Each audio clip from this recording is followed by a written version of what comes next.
네, 안녕하세요. 그러면 클라우드 첫 세션으로 저희 SK텔레콤이 만든 컨테이너 솔루션인 TKS를 활용한 앱 현대화 혁신에 대해서 말씀드리겠습니다. 특히 이번 세션에서는 저희 TKS를 가지고 SK 브로드밴드의 BTB 서비스가 어떤 식으로 활용하고 있는지에 대해서도 사례 공유를 드리도록 하겠습니다.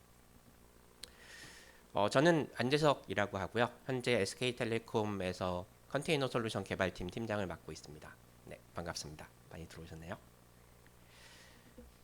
오늘 제가 말씀드릴 부분은 크게는 두 가지로 나뉩니다. 첫 번째와 두 번째는 저희 SK텔레콤이 만든 TKS라는 솔루션 기술에 대한 소개가 되고요.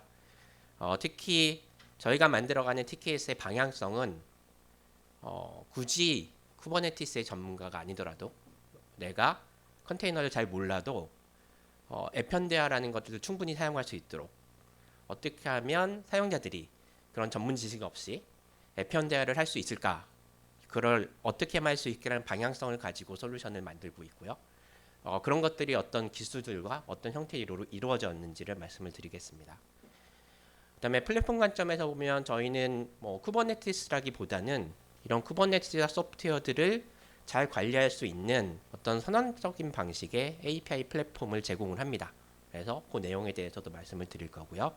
마지막으로 BTB가 TKS를 가지고 현재 하이브리드 형태의 확장이 가능한 앱 현대화 플랫폼으로 구성을 하고 실제로 BTB의 서비스들이 운영되고 있는데요. 그거에 대한 내용을 마지막으로 말씀을 드리겠습니다.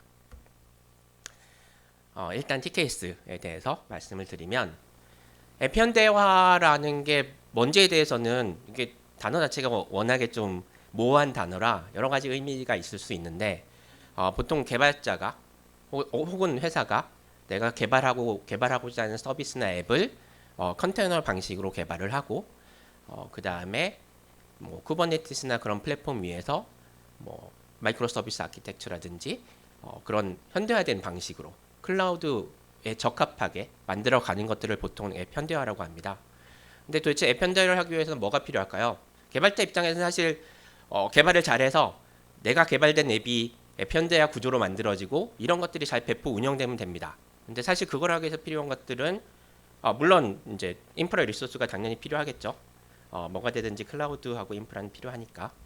그다음에 그 위에 보통 쿠버네티스라는 플랫폼을 설치하고 운영을 해야 됩니다. AWS를 쓰는 경우에는 EKS라는 굉장히 좋은 관리형 그 쿠버네티스 서비스가 있기는 하지만 역시 쿠버네티스를 설치해야 되고요. 그 다음에 쿠버네티스에 플러스 쿠버네티스와 스토리지나 네트워크를 연동해주고 관리해줄 수 있는 여러 가지 애드온들이 설치가 돼야 되고, 그 다음에 내가 필요한 종류에 따라서 쿠버네티스 운영하고 관리하기 위한 다양한 소프트웨어, 컨테이너화하고 배포에 필요한 툴들이라든지, 혹은 MSA 형태로 개발된 앱이라면 이런 앱들을 지원하기 위한 서비스 메시나 그런 툴들, 그 외에도 나의 앱을 현대화하기 위해서 필요한 여러 가지 소프트웨어들이 존재합니다. 이런 것들을 아래에서 차곡차곡 다 빌드해서 만들어 놔야 결국 앱 현대화를 할 수 있습니다. 근데 사실 이런 복잡한 것들을 내가 해야 된다면 이걸 할 수 있는 전문적인 팀이나 전문가가 있거나 혹은 내가 이걸 배워서 해야 되는데, 나의 목적은 사실 개발을 잘 해서 현대화된 방식으로 서비스를 빠르게 출시하는 데 있기 때문에 이 아래 필요한 것들에 내가 많이 힘을 쓸 필요는 사실은 없겠죠. 잘 주어지면 되는 거니까. 그래서 그런 것들을 어떻게 할까에 대한 고민을 사실은 하게 됩니다. 그래서 일단은 하나의 사례를 갖고 볼까요? 예를 들어서 태스크가 주어졌습니다. AWS 상에서 우리 회사는 이제 빨리 현대화 방식으로 앱을 개발해야 되니까 쿠버네티스하고 다른 필요한 소프트웨어들을 다음과 같이 설치를 하자. 그러고 보니 첫 번째 메인 클러스터에서는 아무래도 로그인과 SSO는 중요하니 SSO를 할 수 있는 소프트웨어들을 설치해서 구성을 하고, 그 다음에 내 앱을 배포 저장하고 이거를 컨테이너로 빌드하고 그 다음에 배포하기 위한 그런 다양한 CI/CD와 관련된 배포 툴이라든지 저장소 툴이 필요하겠죠. 이런 것들 구성돼야 되고, 그 다음에 이렇게 만들어진 클러스터나 내가 배포하는 어플리케이션을 운영하기 위해서는 거기서 나오는 매트릭 데이터들 혹은 로그 데이터들을 수집하고 내가 필요한 대시보드를 만들어내고 거기서 나온 정보들을 분석할 수 있는 로깅, 모니터링, 그 다음에 그걸 기반으로 알럿을 보낼 수 있는 알러팅 툴들이 필요합니다. 보통 오픈소스에서는 그라파나, 타노스, 프로메테우스, 그 다음에 그라파나 로키 같은 것들이 많이 쓰이기 때문에 이런 소프트웨어들을 잘 설치해야 되고요. 그 다음에 MSA로 한다. 그럼 서비스 메시가 필요하겠죠. 이런 메인 클러스터를 하나 만들고 나서 자, 그러면 본격적으로 나의 서비스를 돌릴 수 있는 서비스 클러스터를 2개를 만듭니다. 이 서비스 클러스터에서는 내가 배포하는 서비스들에서 나오는 혹은 이 클러스터에서 나오는 매트릭 데이터, 로그 데이터를 수집할 수 있는 수집기가 들어가고요. 서비스 메시 툴이 필요하고, 그다음 배포를 하기 위한 악어 배포 툴이 필요하고, 근데 클러스터의 어떤 보안 정책을 관리하기에는 OPA 툴 같은 것들이 필요합니다. 이런 서비스 클러스터를 내가 배포하는 앱의 규모에 따라서 현재는 2개를 만들지만 계속해서 언제든지 추가를 할 수 있어야겠죠. 일단 이렇게 3개를 만들어 본다고 합시다. 그 다음에 이게 3개의 클러스터잖아요. 3개의 클러스터가 각각 모니터링 하기는 좀 낭비죠. 그렇기 때문에 서비스 클러스터는 단순히 매트릭하고 로그를 수집을 하고 이렇게 수집된 데이터를 통합 메인 클러스터로 보내서 메인 클러스터에서 통합적인 모니터링을 할 수 있도록 데이터에 대한 연계와 이런 것들도 하면 좋겠습니다. 자, 그림을 잘 그렸습니다. 자, 이제부터 이거를 설치하고 구성합시다. 꽤 오래 걸립니다. 하려고 3개를 하면 일단 AWS니까 EKS라는 좋은 서비스가 있습니다. 하지만 EKS 자체도 쿠버네티스를 모르시는 분은 쉽게 사용할 수는 없죠. EKS 배워야 되고요. EKS를 콘솔에서 한 땀 한 땀 설치하는 것은 상당히 귀찮은 일입니다. 그래서 테러폼이란 자동화 툴을 보게 되죠. 그리고 쿠버네티스가 구성된 다음에 아까 보신 다양한 소프트웨어를 설치하기 위해서 요즘엔 햄차트라는 굉장히 좋은 패키징 툴이 존재하기 때문에 각각의 소프트웨어를 설치하는 방법들이 굉장히 잘 제시되어 있지만 이걸 하나하나 찾아서 소프트웨어를 하나하나 설치를 하고 이 컨피그레이션을 다 해줘야 됩니다. 이런 것들을 전부 다 하기 위해서는 결코 쉬운 일은 아닙니다. 그러면 이런 것들을 어떻게 하면 쉽게 할 수 있을까요? 난 이게 빨리 주어졌으면 좋겠는데.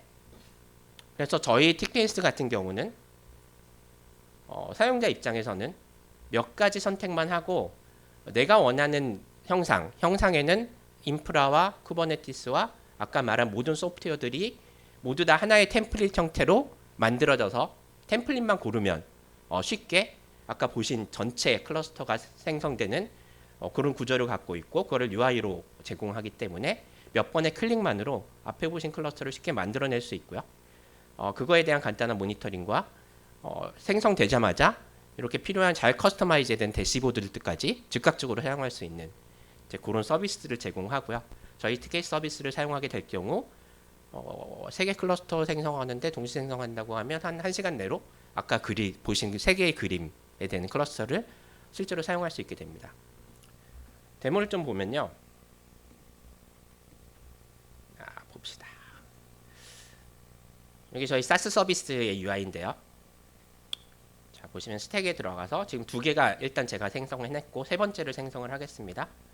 일단 보면 AWS를 사용하고 싶죠. 옆에 있는 옵션은 그 일반적인 서버가 제공됐을 때 온프라임이나 프라이빗에서 사용할 수 있는 옵션이 있기 때문에 저는 AWS를 사용을 할 거고요. 그 다음에 계정을 선택을 하고 여기 주어진 템플릿들이 있습니다. EKS를 사용하면서 MSA 소프트웨어들이 생성되는 이제 템플릿과 그냥 모니터링이 생성되는 템플릿, 그다음에 EKS를 쓰지 않고 EC2에 그냥 쿠버네티스 설치하는 형태의 템플릿 등이 있고요. 이렇게 주어진 템플릿들 중에서 내가 필요한 것들을 선택을 하고 넘어간 다음에 내가 생성한 스택의 이름을 지정을 하고 그 다음에 필요한 워커노드의 대수를 지정을 하고 실제로 AWS에 내가 쓸 수 있는 가용 리소스가 있는지 확인한 다음에 생성 버튼을 누르게 되면 이게 끝입니다. 이렇게 되면 아까 템플릿에 지정된 아까 클러스터를 보셨을 때 그 안에 들어가 있는 가장 복잡한 소프트웨어들이 모두 다 일괄적으로 VPC 생성부터 시작해서 VM이 생성되고 EKS가 올라가고 그런 소프트웨어들이 설치되는 스택 생성이 이제 시작이 되고요. 여기 한 40분 정도 걸리기 때문에 넘어가면 기존에 이제 2개가 생성이 돼 있었고 앞으로 갔네요. 잠시만요.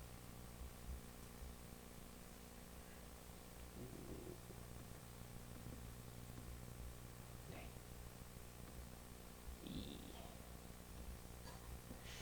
일단 다시 가겠습니다. 그래서 생성이 이루어지게 됩니다. 요 뒤에 가면 실제로 생성된 이후의 모습을 볼 수 있는데 제 동영상이 잘 안 움직여서 네, 그렇게 생성이 되고 나면 생성된 클러스터에 들어가서 다양하게 만들어지는 모니터링 대시보드들이 그런 것들을 볼 수 있습니다. 네, 이렇게 되면 UI를 통해서 간단한 클릭만으로 앞에서 보신 그림에 있는 클러스터들을 생성할 수 있게 되고 나는 빠른 시간 내에 실제로 나의 앱을, 나의 서비스를 현대화하는데 이제 힘을 기울일 수 있게 됩니다. 그럼 이런 TKS는 그럼 어떤 기술로 구성이 될까 잠깐 설명을 드리면 그런 서비스를 하기 위해서 저희가 만든 어드민 서비스가 존재를 하고요. 거기 저희가 제공하는 API와 UI, 아까 보신 UI가 존재를 하고 이걸 통해서 저희 TKS의 그 특징은 인프라와 쿠버네티스와 소프트웨어를 별개로 보지 않고요. 이 세 개를 하나로 묶어서 하나의 논리적인 구성체로 봅니다. 그거를 스택이라고 하고 있고요. 그래서 사용자는 각각이 아니라 세 개가 합쳐진 그 스택을 생성을 하게 되고 이걸 일괄적으로 관리하게 됩니다. 그리고 그런 방식은 모두 다 기업스 기반으로 이루어지는 오퍼레이션을 가지게 됩니다. 이런 기술을 기반으로 해서 저희는 솔루션하고 SaaS 서비스를 두 개 다 제공을 하고요. 솔루션 같은 경우는 구축형 소프트웨어죠. 그래서 저희가 제공하는 솔루션을 가지고 내부 데이터 센터 혹은 프라이빗 클라우드 상에 구축을 하시게 되면 회사 내에서 마치 AWS의 EKS처럼 애저 서비스 형태의 쿠버네티스를 사용할 수 있는 그런 서비스를 만드실 수도 있고요, 직접.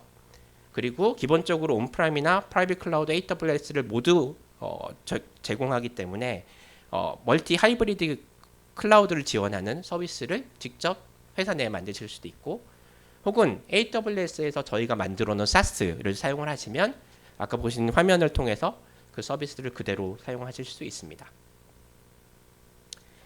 그러면 지금까지 만들어진 스택이 만들어졌죠. 쿠버네티스가 있고 인프라도 있고 그 위에서 필요한 소프트웨어들이 이미 만들어져 있습니다. 그럼 그 다음에 무엇일까요? 실제로 앱을 배포를 해야겠죠.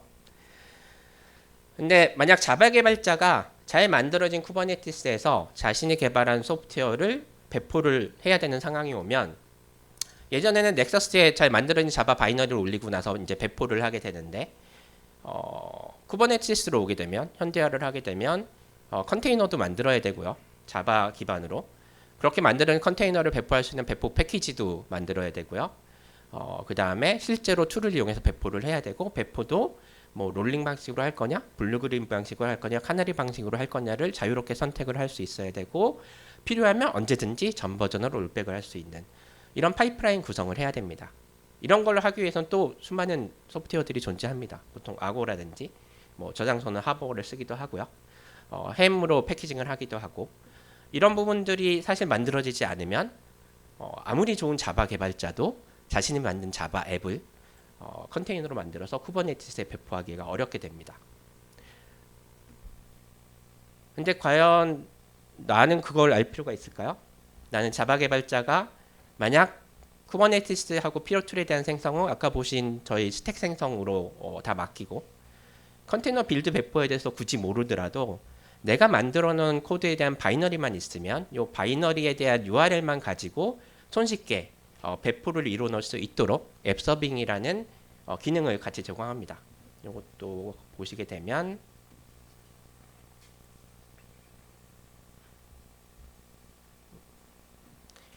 화면을 보시면 위에 이름을 일단 적고요. 뭐 네임스페이스는 선택 안 해도 되고 빌드 배포 같이 할 거고 나는 자바 스프링 프레임워크를 쓰고 있고 스펙은 뭐 한 이 정도 쓸 거고 그다음에 배포하는 스택 선택하고 그다음에 마지막으로 내가 개발한 바이너리가 위치한 URL을 넣어주면 자료 파일인데요. 이 경우에는 여기까지만 하면 프로파일 넣어주고 생성을 누르게 되면 이런 자바 바이너리를 컨테이너로 빌드하고 그 다음에 타겟 스택에다가 배포하는 과정이 자동으로 이루어지게 됩니다. 그럼 개발자는 열심히 자바 앱을 개발해서 스택 생성은 UI를 통해서 간단하게 하고 배포는 앱 서빙이라는 기능을 이용해서 배포를 할 수 있게 되는 상황이 되죠. 근데 한번 배포해서 끝났지 않죠. 저는 업그레이드도 하고 싶습니다. 그럼 이미 배포된 앱을 블루그린 배포 정책을 기반으로 상위 버전으로 업그레이드하고 배포한 후에 모니터링도 하고 싶은데 뭐 그렇다면 저희 기능창에서 블루그린을 정책을 선택하고 지금 버전 1을 했으니까 버전 2에 해당하는 그 바이너리 아티팩트 URL을 넣어주고 그다음에 업그레이드를 누르게 되면 이제 새로운 버전이 블루그린 방식으로 배포가 됩니다. 이미지 빌드 되고 그다음에 배포가 되고 이게 블루그린 방식이기 때문에 9버전은 이미 돌아가고 있고요. 그다음에 신규 버전이 이제 배포가 되게 되죠. 그래서 사용자는 9버전과 신규 버전이 현재 모두 다 배포된 상황에서 9버전도 들어가 볼 수 있고요. 지금 운영 중인. 그다음에 실제로 내가 배포한 신버전도 잘 배포가 됐는지 들어가 볼 수 있고요. 이렇게 확인하고 검증해서 이제 이상 없다고 하면 블루그린 방식에서 신버전으로 프로모션을 함으로써 새로운 버전으로 대체를 시키게 됩니다. 이렇게 간단한 업그레이드도 이제 진행을 할 수 있게 되어 있습니다. 그리고 업그레이드된 후에 앱이 어떻게 운영되고 있는지를 간단히 보기 위해서 여기 대시보드를 띄우면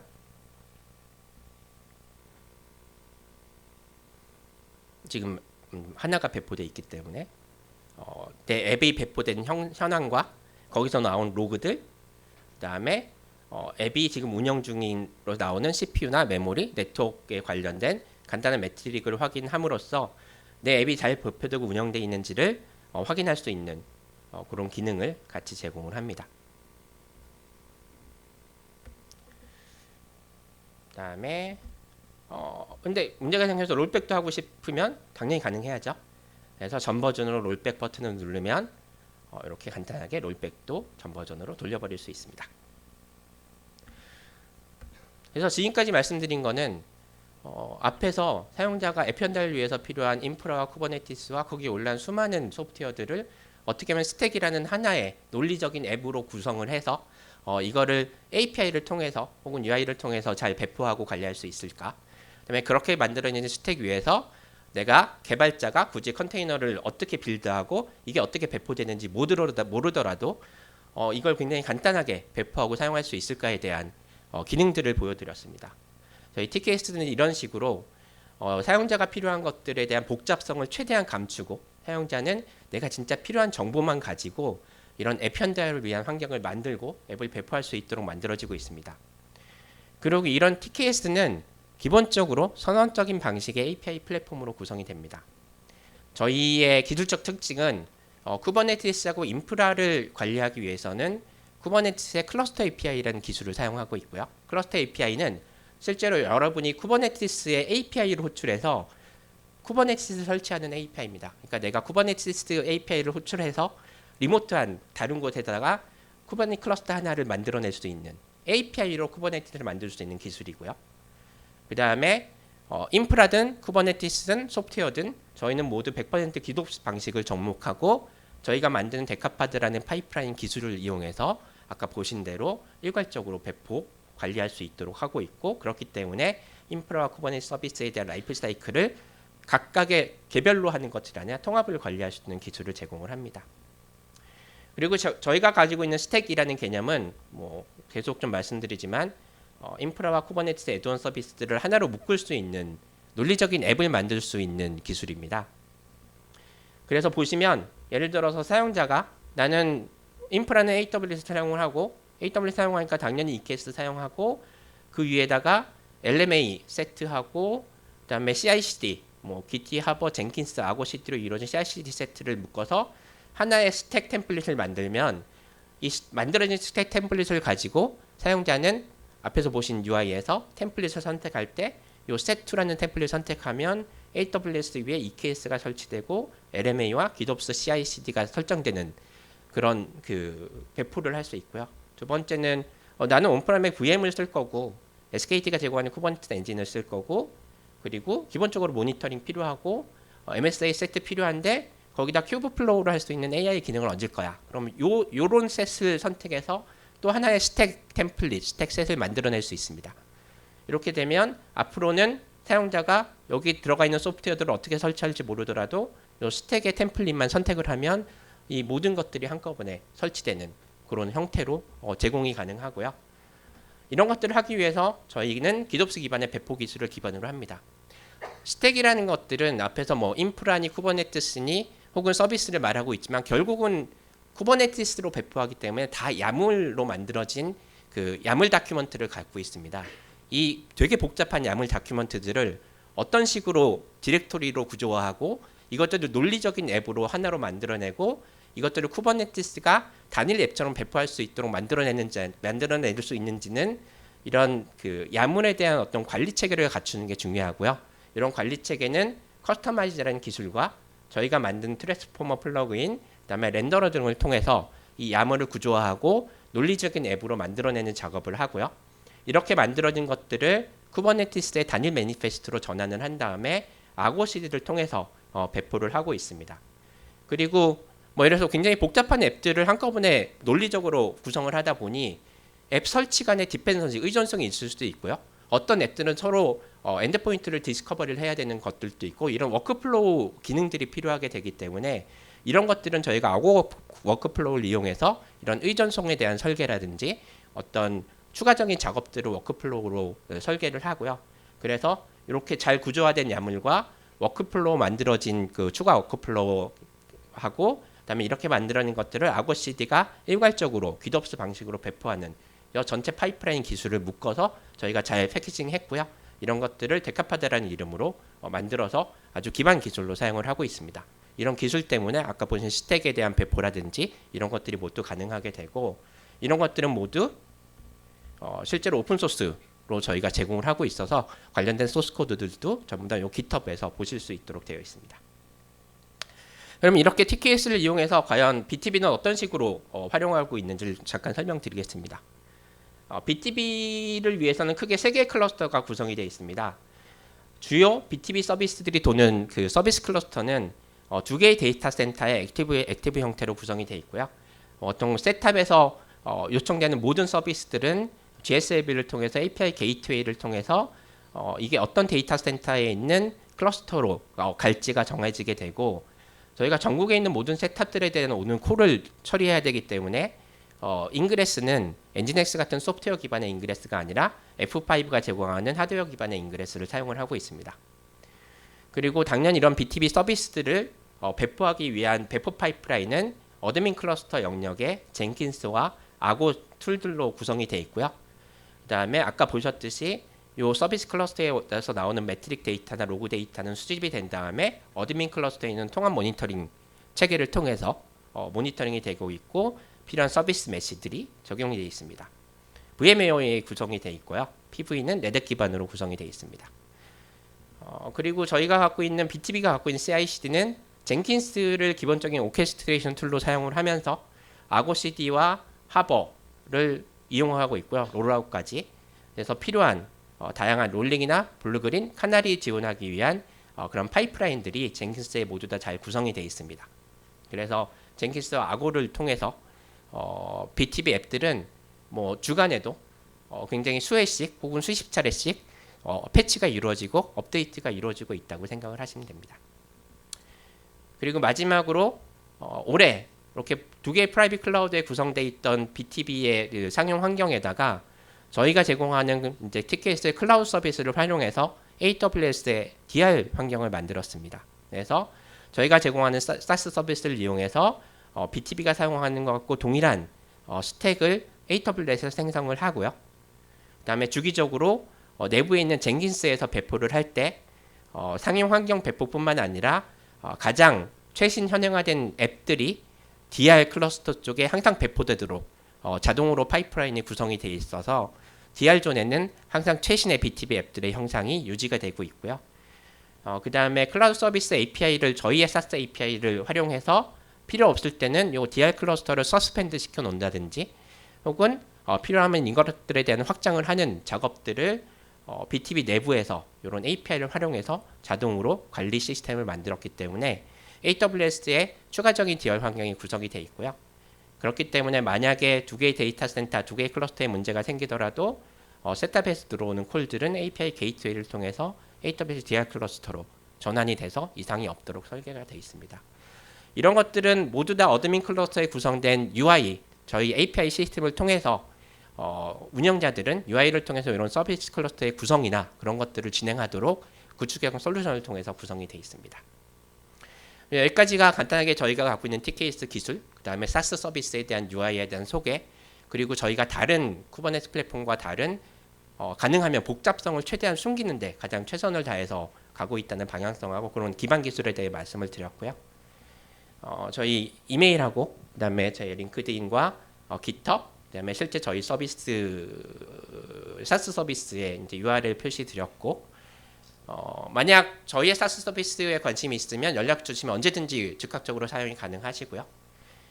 그 외에도 뭐 저희 솔루션이나 혹은 저희가 사용하는 기술, 솔루션이 아니더라도 아까 GitHub에 있는 기반 기술들에 대한 궁금증이 있으셔도 연락을 주시면 저희가 답변을 드리도록 하겠습니다.